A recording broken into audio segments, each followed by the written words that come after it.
چه فکری کردم ایلول؟ وقتی بهم نگاه میکنی زنی که بهش پیشنهاد ازدواج دادی رو میبینی. آره همون زن رو میبینم، زنی که پیشنهاد ازدواجم قبول کرد و پس فردا غیبش زد. تو بهترین کلاهبرداری هستی که تو عمرم دیده بودم. برای کشتن اون زن هر کاری که از دستم برمی اومده کردم. زنی که دمیر ارندیل عاشقش بود، اما دوباره جایی که نباید باشه پیدا شد. فقط 2 سال تونستم طاقت بیارم، دیگه نمیتونم بجنگم. اومدم که تسلیم بشم. برگرد همون جایی که بودی. برای اینکه اینو بهم بگی اون پیامو فرستادی. وقتی سهامو میخریدی، وقتی تو چشام نگاه میکردی، به این فکر میکردی که چطور از زندگیت بیرونم کنی؟ فقط انتظار یه توضیح داشتم. خب پس اجازه بده. دیگه نمیخوام. واضح نیست؟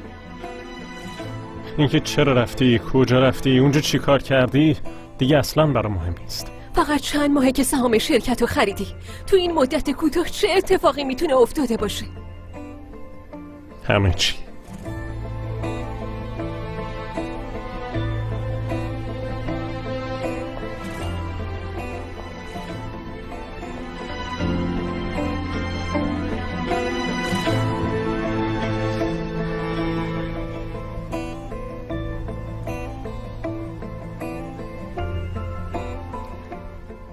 میتونم از این اتاق برم بیرون، اما این بار فقط میتونم تا اون میز روبرویی ازت دور بشم.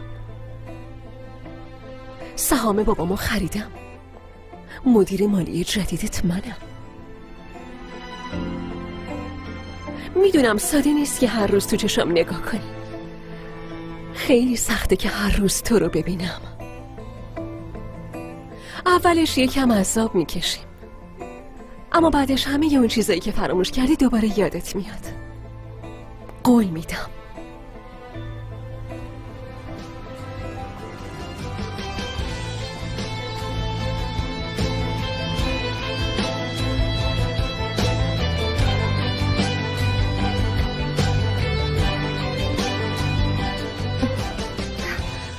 دمیر،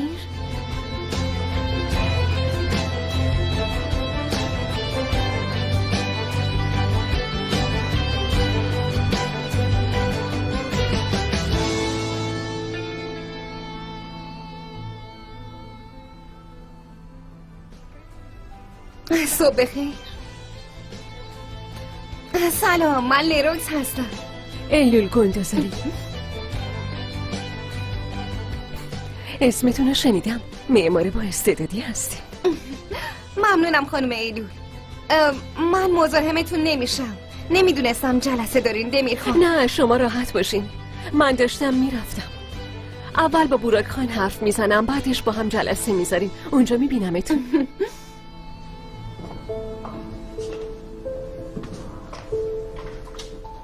دمیر،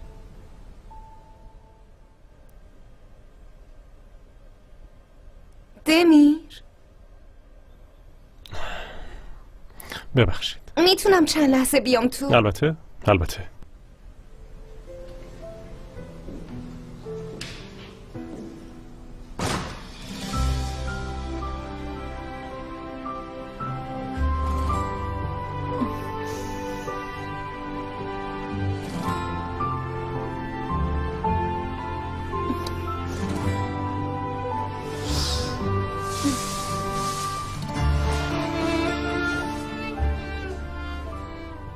تو حالت خوبه؟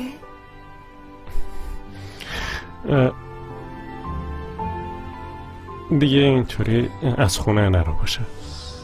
رفتم قهوه بگیرم، واسه یادداشت گذاشتم. میدونم واسه قهوه گرفتنم نرو، یعنی با هم بریم. اگه واقعا باید بری اون موقع بگو که من رفتم. صورتتو ببینم بعد برو. تو اون خونه حس خوبی نداره که یهو متوجه بشی که تنها موندی. چی شده؟ کابوس بد دیدی؟ آره؟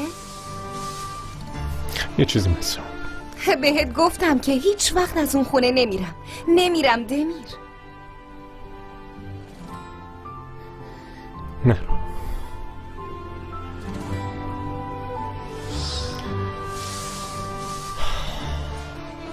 دمیر چیزی شده؟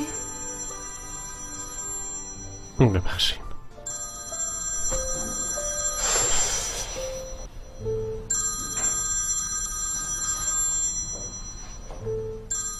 اکرم خانم خوبم، نگران نباش. پس من میرم سر میزم.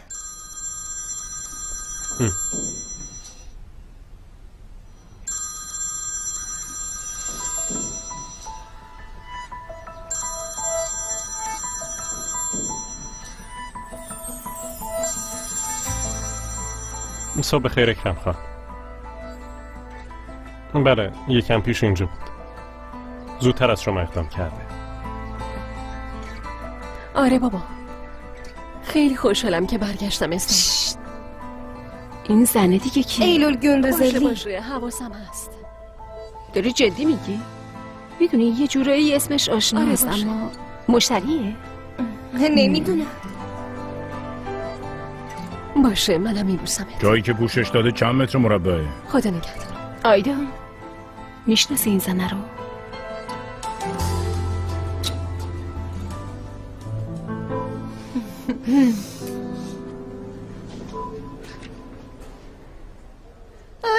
خوش اومدین. ببخشید همش بهم زنگ میزنن، به زور خودم رسوندم. نوشیدنی چیزی میل داری؟ یه بودی درسته؟ بله. مشکلی نیست، من خودم برمیدارم. مگه میشه؟ شما بفرمایید من خودم براتون میارم. باشه این دفعه با هم میریم، بعدش دیگه خودم میرم. این کیه؟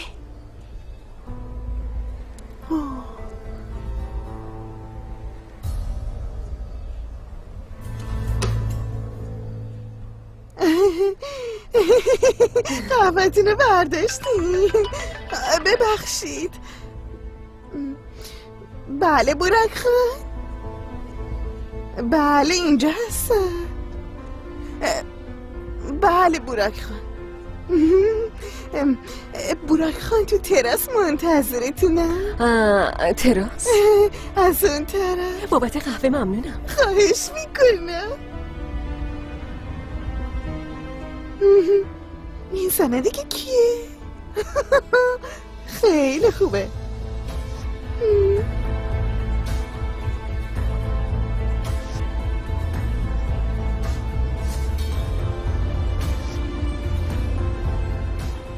سلام. سلام. سلام.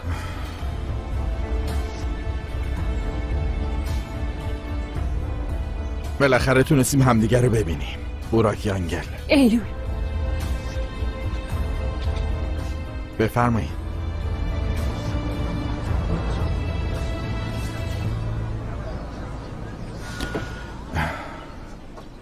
فکر کنم که با دمیر خان ملاقات کردی. بله اول به اون سلام دادم. و چطور بودش؟ واکنشی که انتظار داشتین رو دیدین؟ همونطور که انتظارشو داشتم. حالا میخوام در مورد کارمون حرف بزنیم. باید این اتفاقات جدید رو به کارمندا اطلاع بدیم. من به دمیر خان گفتم که سهام بابامو خریدم، اما باید در مورد وظایف کاریمون توی یه جلسه 3 نفره حرف بزنیم. پس میگی سر کار در مورد کار حرف بزنیم. این رفتار خیلی آشناست. باشه همینطوری باشه.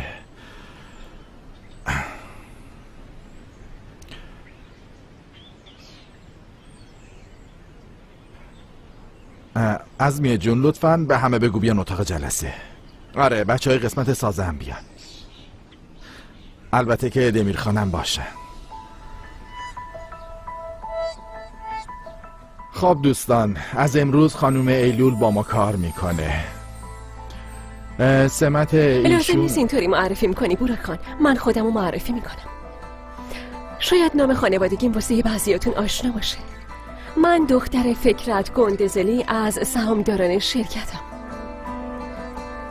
یه مدت خارج از کشور بودم، اما وقتی بابام بازنشسته شد سهاماشو به من انتقال داد. من متخصص سرمایه گذاری و امور مالی هستم و به شرکت‌های بزرگ مشاوره میدم. برای همین الان تو شرکتی هستم که خیلی بهم احتیاج داره.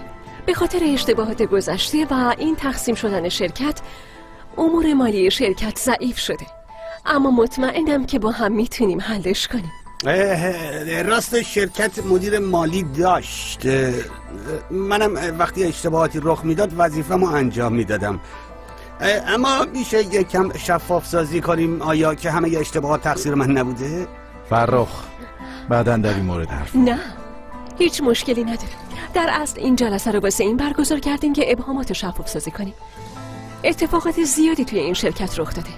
نمیدونم چی شده، اما یه چیزی رو خیلی خوب میدونم که اشتباهات به تنهایی انجام نمیشن، اما با هم میشه حلشون کرد. برای همین شما امور مالی معماری رو همچنان ادامه میدین. من بیشتر به شرکت سازه ها رسیدگی میکنم، چون هر دو تا شرکت در راستای هم کار میکنن. در صورت نیاز اگه شما به مشاوره نیاز داشتین مشاوره میدم. میدونم چیزای زیادی هست که میخواین ازم بپرسین، اما اجازه بدین من اول با دمیر خان و بوراک خان حرف بزنم. بعد میخوام به نوبت با تک تک شما آشنا بشم.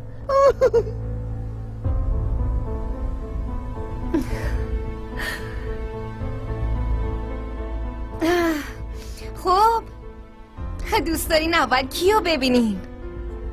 یعنی اول کی برسه خدمتتون؟ کی بیشتر از همه در مورد من کنجکاوه اون اول بیاد.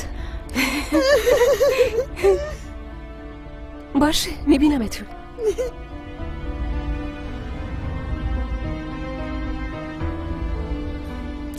شوخی قشنگیه. بعدا میبینمتون. میبینیمتون. ایلول خانم. میبینمتون.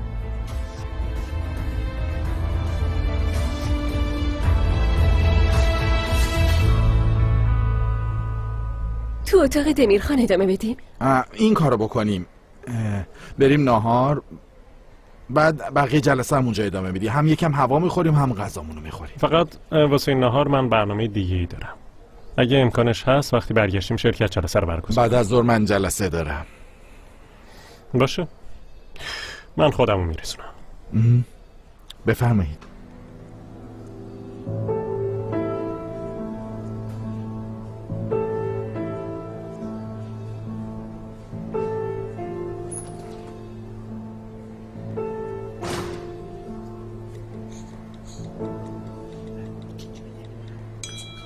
بوراکم هیچ اطلاعاتی بهمون نداد و رفت. سر نهار مجبورم تو رو تنها بذارم. باید در مورد کار جدید با بوراکینا جلسه برگزار کنیم. منم وقتی دیدم فهمیدم. آره. به نظر من که اصلا قشنگ نبود.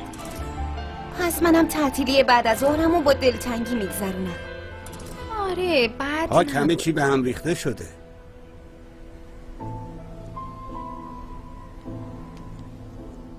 جون تو. آره به خود منم قبول دارم.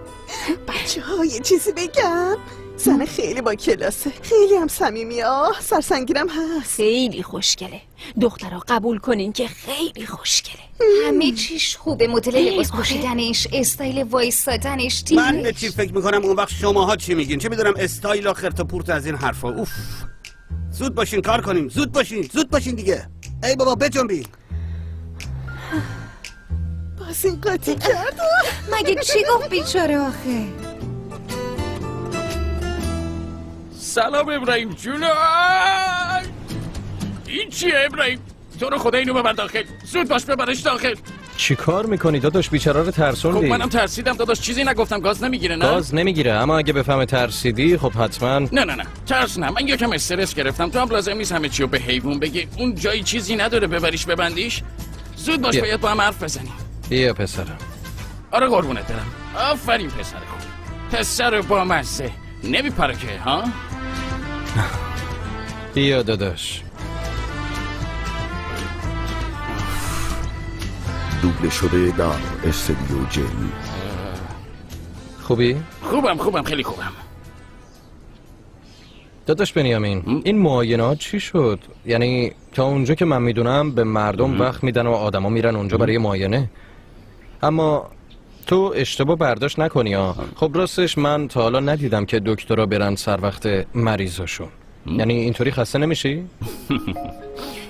میشم ابراهیم میشم، اما من بهت گفته بودم که روشای من یکم متفاوت ترن دیگه. میدونی که الان اگه من وقت بدم چی میشه؟ چی میشه داداش؟ مردم استرس میگیرن و خودشونو آماده میکنن. من خودم دیدم طرف چیزایی رو که به من میگفت قبلش داشت جلوی آینه تمرین میکرد. باورت میشه؟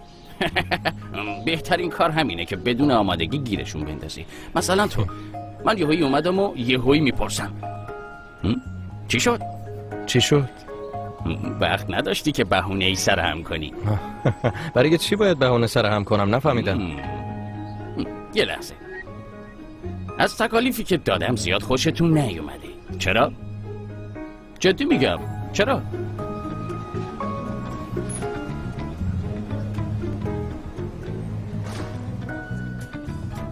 بفرمایید مرف خانم. ممنونم.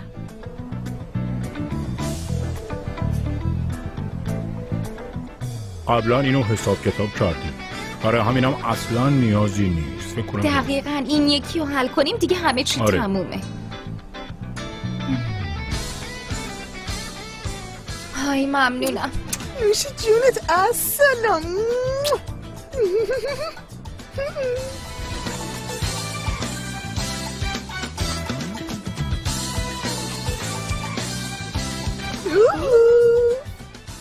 فرخان جون چند ساعت تو اتاقتونین قهوه میخورین قربان؟ درستش عالی میشه عزمیه خانم جون. خیلی ممنونم. نوش جونتون.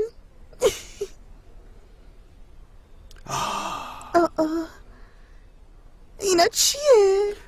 فکر کنم مال ایلول خانومه. ایشون از این به بعد قراره با من تو این اتاق کار کنه.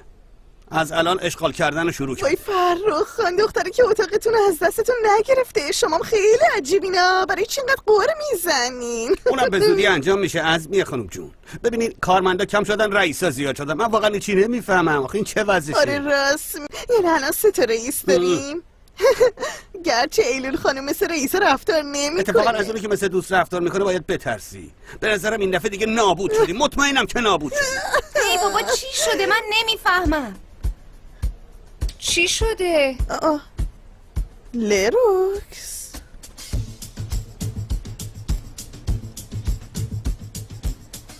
عزیزم چی شده ها؟ همه تغییراتی که داده بودم رفت رو هوا. نمیدونم چرا اینطوری شد. عزمیه میشه به آرتی زنگ بزنی؟ باشه عزیزم آروم باش الان حلش میکنم. ابا یعنی چی آخه؟ اما تو اینطوری نگفته بودی. خب الان من واسه چی اینجا منتظرم پس؟ باشه لطفا این کارو حلش کن. منتظر تماستم. مرفی چی شده؟ تدارکاته. قرار بود یه سری وسایل بیاره اما تأخیر داشت. ای بابا یه کارمون درست پیش بره دیگه. من که دیگه خسته شدم. اوه تدارکات حالا چیزی نیست. به نظرم مشکل اصلی تأسیسات اونجاست. به نظر من اونجا به این راحتی ها حل نمیشه. اما این آخرین کاریه که دستمونه. ای بابا الانم هنگ کرد دوباره. اوف اینترنت چک شده ها؟ وای چه میدونم. منم چند ساعته دارم باش سر و کله میزنم. اصلا ذخیره نمیشه. ای بابا من چیکار کنم؟ به نظرم چشم خوردیم. آخه الان بدون اینترنت من چیکار میتونم بکنم؟ باید کلی کار انجام بدم. شما چتونه؟ چون دارین برای 3 تا رئیس کار میکنین اینطوری غرق کار شدین؟ ای بابا دفعه اولمونه که با 3 تا رئیس کار میکنیم. ای 6 تا چشم حواسشون به ماست. یه اشتباه کوچیک بکنیم سریع هممونو هوپ پولی اخراج میکنن. چرت و پرت نگو فرخان جون. رئیس حتی اینجا نیستن. یعنی نهارم نباید بخوریم؟ ساعت چند؟ بیا ببین. خیلی خوب زود باشین دیگه همه برین تراس برای نهار لطفا. کاری تو هم وقتی نهار داریم میخوریم حل میکنیم. زود باشین دیگه نگران نباشین. همه برن واسه نهار. برین دیگه برین. تشریف بیارین. وای خیلی گشنم شد یهو. قربونت بشم من عزیزم. داداش من یه چیز کوچیک ازت پرسیدم اما تو قضیه درمان بزرگش کردی. یعنی ما مشکلمون اونقدر هم بزرگ نیست. تکالیفی هم که دادی مخصوص زوجاییه که تازه ازدواج کردن. درسته حق داری. باید یه راهکار دیگه‌ای برای شما در نظر بگیریم. موضوع راهکار نیست داداش بنیامین. یعنی راستش اصلا وارد اون موضوع نشیم. من و آیدا یه جوری راهمون رو پیدا میکنیم. مگه میشه ابراهیم جون؟ اینجا داریم سعی میکنیم یه راه جدید اختراع بکنیم. ببین تو زوجای جدید مشکل وقف دادن با شرایط وجود داره. نویسنده بنیامین جه نقطه آچماز. عالیه. اولین نمونه هم شما میشی. میشه ما نباشیم؟ یعنی حتما زوجای دیگه ای هستن که مشکلات جدی تری دارن، مگه نه داداش؟ هستن، اما تو بابای اصلی این فکر هستی ابراهیم جان. تبریک میگم ابراهیم، بابا شدی. ببین اگه تو به من زنگ نمیزدی تا به لروکس و دمیر کمک کنم، من اصلا به اینجا نمیرسیدم. یعنی این افتخار نصیب تو میشه. برای همین اولین تکلیفتونم میدم. چی کار کنیم؟ باشه داداش بده. چی کار کنیم بده. باید با زوجای دیگه بیرون بریم. زوجا؟ اما مشکل ما این بود که دوستامون زیادی تو رابطمون دخالت میکنن داداش بنیامین. با گروه دوستاتون نمیرین ابراهیم، با زوجای دیگه میرین بیرون. یعنی جفت زوج میشین. اگه بخواین میتونین برین پیکنیک، برین رستوران، برین سینما، برین پارک یا هر چیزی که دوست دارین. این چه فایده ای داره؟ ابراهیم بین عاشق شدن و زوج شدن خیلی فرق هستش، میدونی که اگه زوجای دیگه شما رو تایید کنن یعنی شما به عنوان زوج قبول شدین. یعنی تو منظورت اینه که برای زوج شدن به یه زوج دیگه نیاز داریم؟ دقیقاً همینطوره. در ضمن نمیتونین که همش تنها باشین، مگه نه؟ آدما باید اجتماعی باشن. بریم بیرون بگردین و اجتماعی باشین. من بعداً برای نتایج تکالیف میام. موفق باشی. میبینم. چای؟ نه خیلی ممنونم. مراقب خودت باش. اوف داداش تو هم دردسر شدی. باشه خب بریم، اما با کی آخه؟ خب دیگه اگه تمام کردین صرفای خالیه ببرین، منم برم پایین بعد تو قهوه‌هاتونو بیارم.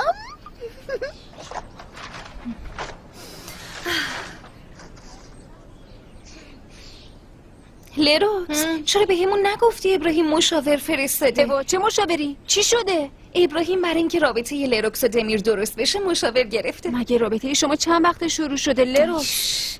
اما باید طرفو واقعا ببینیم. با دوتا جمله نمیشه در موردش چیزی گفت. میگه به زمان احتیاج دارین. خیلی آدم عجیبیه. فکر کنم منم ببینمش، چون بعد از رابطه شماها دست رو رابطه ما گذاشته. یعنی چی؟ من توی ازدواج به مشکل برخوردم، اون وقت شما دارین میرین پیش مشاور؟ چی؟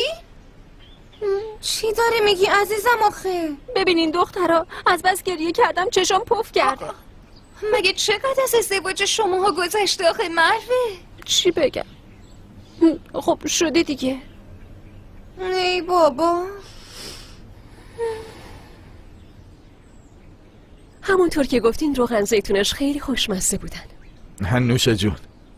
خوشحالم که خوشتون اومد.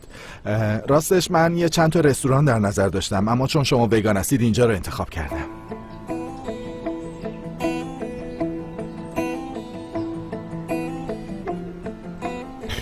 اینم میتونیم ببریم. خوشتون نیومد دمیر خان؟ گرسنه نیستم. خب چیز دیگه ای سفارش بدی؟ نیازی نیست. پس شیرینی سفارش بدی. به نظرم شیرینی الان زیادی. اول موضوع کار مشخص کنیم. چون سه تامون سهامدار هستیم، پس باید تصمیممون رو با همدیگه بگیریم و امور مالی این دوتا شرکت به شدت به همدیگه متصل. تصمیم یکیمون به اون یکی مربوط میشه. اگه مشکلی برای یه طرف به وجود بیاد، ممکنه برند طرف دیگر رو لکه دار کنه. جالبه. گفته بودی دلیل تقسیم شرکت ها این بوده که اشتباهات همدیگر رو جبران کنه. همینطوره. منم گفتم یه جورایی با هم همکاری داشته باشیم. پس تو کارهای شراکتی تصمیمای مشترک گرفته میشه. اگه یه کار مجزا بخواد انجام بشه، تصمیم نهایی رئیس اون بخش میگیره. با من موافقی؟ چیز دیگه ای نمیخواین اضافه کنی؟ آقایون، معلومه که بینتون یه سری مشکلات هست. تو ماهای اخیر روی کارتونم تاثیر گذاشته و این قضیه باعث میشه که به شرکت ضرر خیلی بزرگی وارد بشه. برای همین باید مطمئن بشم که مشکلتون رو کار تأثیری نخواهد داشت.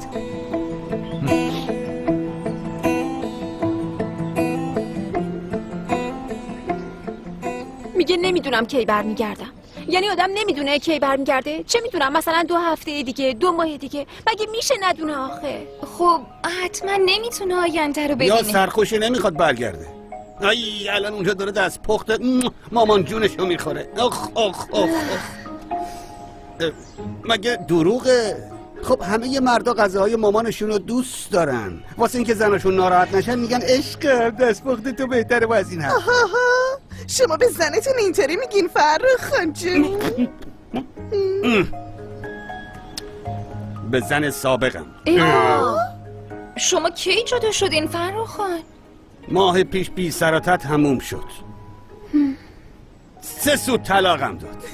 داره میگه طلاق الانی که قش نه نه نه اینجوری نیست عزیزم. اوستا یه چیزی بگو دیگه. یعنی اصلا ازدواج موفق نداریم. بچه‌ها ازدواج محبته. اگه یکی به زنش حرفی بزنه، چه میدونم مثلا مگه سر و وضعت اینطوره، غذات اونطوره، حرف زدنت اونطوریه، تو اون محبت یه کمبودی هست.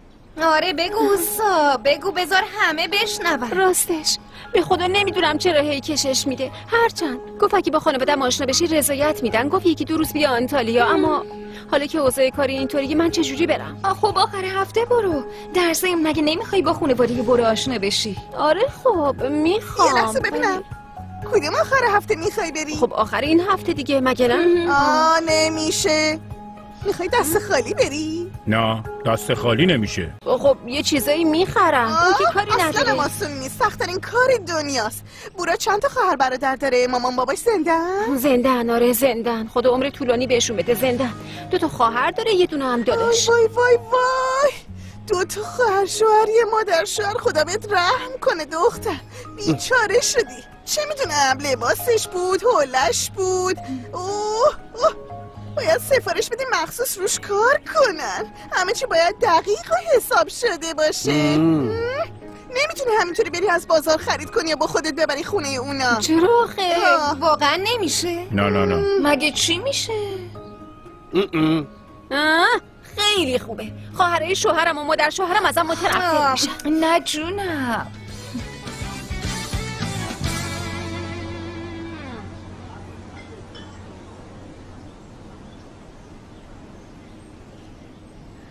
یکیتون یه چیزی بگه تا به بحثمون ادامه بدیم. کاملا مشخصه که خراب کردن کار همدیگه نمیتونه جز انتخابمون باشه. مطمئنا همه اینو میدونن. اولویت من آرتمیمه. اوایل ورود من که با مافیا همکاری کردیم همینطور بود. اینو دقیقاً از کجا در آوردین؟ تو شرکت تنها کسی که جرأت یه همچین کاری داره شمایین. عکس بزرگترین مشتریمون رو با معشوقش بگیرین و با اون عکس بخواین تهدیدش کنین هم فکر شما بوده، درسته؟ میدونم وقتی اینطوری توضیح میدن یکم عجیب به نظر میاد، اما برای حل یه مشکل خیلی بزرگ معمولا اینطوری راه حلای دیگه هم بود، راهی که انتخاب نکردیم. دمیر خان یادآوری میکنم چون دختر بزرگترین مشتری شرکت منو تو کارتون دخیل کردیم و بعدش هم دلشو شکستین، کارهای هتل رو از دست دادیم. باشه اینو گذشته بود، الان آینده برامون مهمه. دمیر خان، اون مشتری که دیروز باهاشون جلسه داشتین تصمیم گرفتن کارو به یه شرکت دیگه بدن. راضیشون کردم قبل از اینکه قرارداد امضا کنن یه بار دیگه با شما جلسه داشته باشن. ممنونم، اما نیازی به این بود. قسمت سازمون باید فوراً یه پروژه بگیره. بوراکان، در صورتی که تونستیم این پروژه رو بگیریم شما باید قبول کنین که معماری داخلیش رو با یه مبلغ خیلی کم نسبت به بازار انجام میدیم. ببخشید یعنی چی؟ ایلول خانم، خب من چرا باید کاری بکنم که سودی برام نداره؟ چون تمام مشتری‌ها طرف شما هستن و دوست ندارین تنها مشتری احتمالی بخش سازمون رو از دست بدیم. لطفاً بگین که فکر نمی‌کنین با این کار در حق کسی لطف می‌کنین.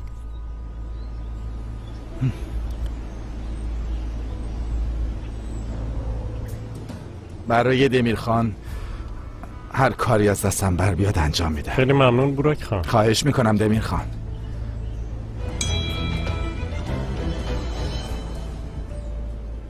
با اجازهتون من یه جلسه دارم، گویا قرار زودتر انجام بشه. نوش جونتون. ممنون.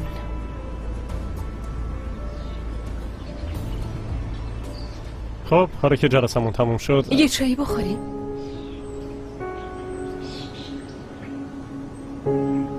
چای. چای؟ آره، تازه دم و کم رنگ. اما اینجا نه، یه جای بهتر و قشنگتر بریم. مگه اینجا چشه؟ ترجیح میدم یه جای دیگه ای بخورم. خواهش میکنم.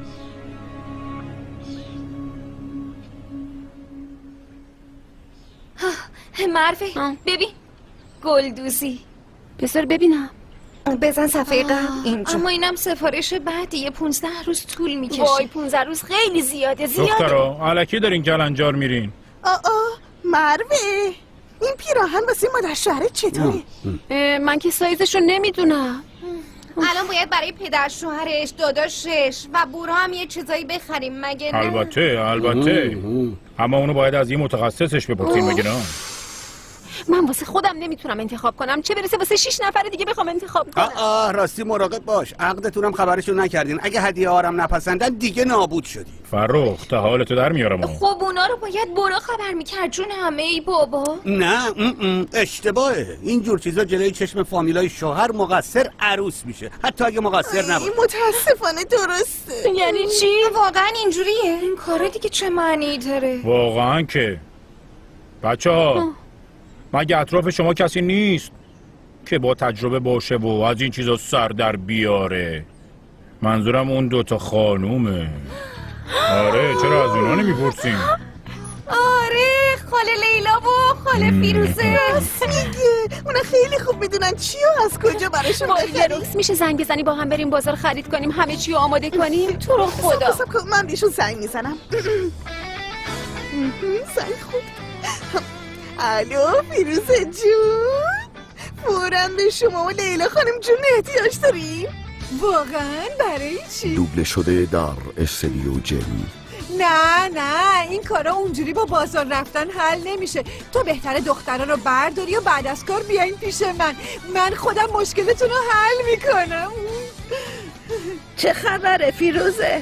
باید بخچه داماد آماده کنیم لیلا. برای دمی؟ چه زود ازدواج میکنن؟ عزمیه جون لروکس خونه ای ما رو بلده، شب میبینمتون. اگه برای دمی رو آماده نمی کنیم پس این بخچه رو برای کی آماده می کنیم؟ یه چیزی بگو دیگه. بهونه است، فرصت بی نظیریه. ما برای اینکه بچه ها رو به نقطه ازدواج برسونیم باید حتما از این فرصت استفاده کنیم. زود باش بیا زود باش. پس قهوه ها چی میشن فیروزه؟ خیال قهوه ها باید بریم صندوق رو باز کنیم. تو خیلی احساساتی نیستی. احساسات تو فقط یه استکان چاییه. الکی دوتا سفارش نده. ببین اسراف میشه. از روی ام وارد اتاقت شدم و اون عکس‌ها رو برداشتم. چرا؟ وقتی ما داشتیم با اسم ملاقات میکردیم یکی ازمون عکس میگرفت و سعی داشت ازمون باج بگیره. لروکس اون زنه مافیا بود. برای همین سهام آرتمیمو خریدی؟ تو خودت نتونستی پیداش کنی، خواستی دختره بیاد پیدات کنه. آخ دمیر، تو چی کار کردی؟ دمیر خان تو شرکت قانون ممنوعیت عشقی گذاشته. برای اینکه بدون دیگه نمیتونم عاشق بشم. فکر کردم چیزایی که خورد کرده و شکسته رو فقط اون میتونه به هم بچسبونه، اما بعدش با لروکس آشنا شدم. همونطور که یکم پیش این موضوع رو بستیم الان میذاریم بسته بمونه. به لروکس هم چیزی نگو. برای تو درست کردم.